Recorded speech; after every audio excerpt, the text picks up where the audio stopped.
We want to bring in four-star Admiral, former Navy SEAL, and author of Make Your Bed, Little Things That Can Change Your Life and Maybe the World. Admiral William McRaven is here. Admiral, great to see you. Thank you so much for joining us. Good to be here. We have been praising you all morning, and that infamous speech that you gave in 2014, your commencement speech at the University of Texas at Austin, went viral. Should we play that right now? A little of it? If you make your bed every morning, you will have accomplished the first task of the day. It will give you a small sense of pride, and it will encourage you to do another task, and another, and another. And by the end of the day, that one task completed will have turned into many tasks completed. Making your bed will also reinforce the fact that the little things in life matter.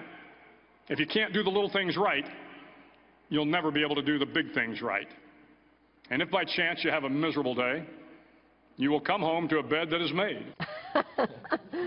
That was so great and empowering. Thank you so much for that. My pleasure. So your new book is based off of that commencement speech. It is. Since I gave the speech back in May of 2014, literally every day somebody comes up to me and says, I made my bed today, or I didn't ring the bell, or I didn't back down from the sharks.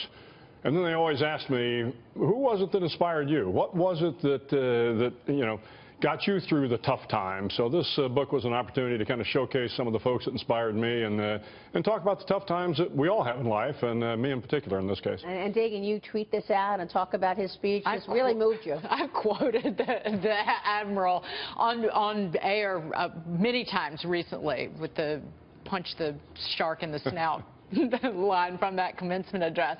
Do you think, though, that are we getting soft, and is it because we don't have more men and women who serve in the military? That's not a focus? Well, no, I'm often asked about the millennials, and of course the 9/11 generation that I served with in the military, I mean, this was the millennial generation.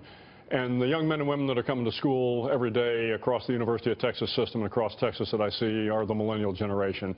And, they get beat up a lot. But I got to tell you, these are some of the finest young men and women I have ever been around. When I think about the folks that I served with in the military, they will be this century's greatest generation. And the kids that are coming to school today, they want to be great lawyers and doctors and artists. So I think we need to give them a lot more credit than they've been getting, because they're a terrific group of young men and women. And they need guidance, and they need empowerment. And they do need guidance, sure. Yeah. Of course, every generation needs guidance. We all did. Yeah. The Admiral, I should say, I got to say this is exciting for the Freeman household. My wife and I have asked the kids to read that speech so many times they could probably recite it by heart. But I'm wondering, we've seen in this era, obviously, a lot of focus on special forces and their uses. Do you think America is using them appropriately or asking too much at times? I think there's an expectation now that SEALs can solve a lot of our problems around the world. Yeah, I mean, we have a unique niche, and I think, unfortunately, this war on terrorism has really allowed us to focus on that niche. We obviously have great counterinsurgency skills, counterterrorism skills, hostage rescue skills. We're good at helping build other nations' militaries at the small unit level.